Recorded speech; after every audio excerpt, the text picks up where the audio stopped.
Un homme urinait simplement au bord de la route lorsqu'une pierre au loin attira soudain son regard. Il essuya le sable à la surface et découvrit qu'il s'agissait en réalité d'une pépite d'or. Il pensa d'abord la garder pour lui, mais en voyant que son bon ami semblait l'observer, il appela à contre-cœur son compagnon barbu. Ils sortirent immédiatement un briquet et chauffèrent la pierre, et plus elle chauffait, plus elle brillait. Il s'agissait bien d'or. Excités, ils commencèrent à creuser avec leurs outils. Mais l'or était bien plus grand que prévu. Même 2 hommes forts n'arrivaient pas à le déplacer.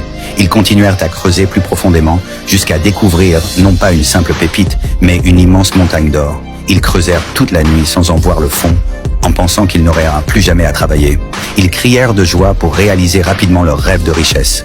Le barbu proposa alors que Mike parte en ville chercher une pelleteuse, pendant qu'il garderait l'or car le trajet aller-retour prendrait au moins 5 jours, et il avait de l'expérience en survie en pleine nature.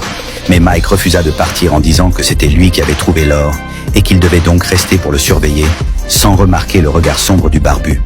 Le lendemain, celui-ci, sous prétexte de refroidir le moteur, emporta la majorité de l'eau, laissant seulement une petite quantité à Mike, ainsi qu'un téléphone satellite pour rester en contact en lui disant d'attendre son retour dans 5 jours. Il deviendrait riche après son départ. Mike recouvrit l'or pour le dissimuler, puis monta une tente près d'un arbre mort pour se reposer.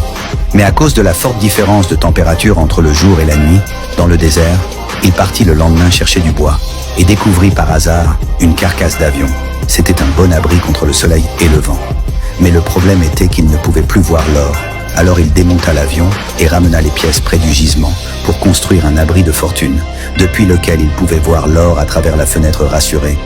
Il s'endormit rapidement, mais le soleil du désert était si violent qu'il lui causa de nombreuses brûlures sur le front affaibli. Il commença à envisager de partir et arracha un gros morceau d'or suffisant pour vivre toute sa vie. Mais au moment de partir, le téléphone satellite sonna. C'était le barbu qui disait avoir trouvé la pelleteuse et être en route pour revenir et lui demandait de bien surveiller l'or. Cela fit renoncer Mike à partir. Il attendit encore 2 jours en souffrant. La nourriture était épuisée, il ne lui restait qu'une bouteille d'eau et ses brûlures s'aggravaient. Mais le barbu ne revenait toujours pas à ce moment.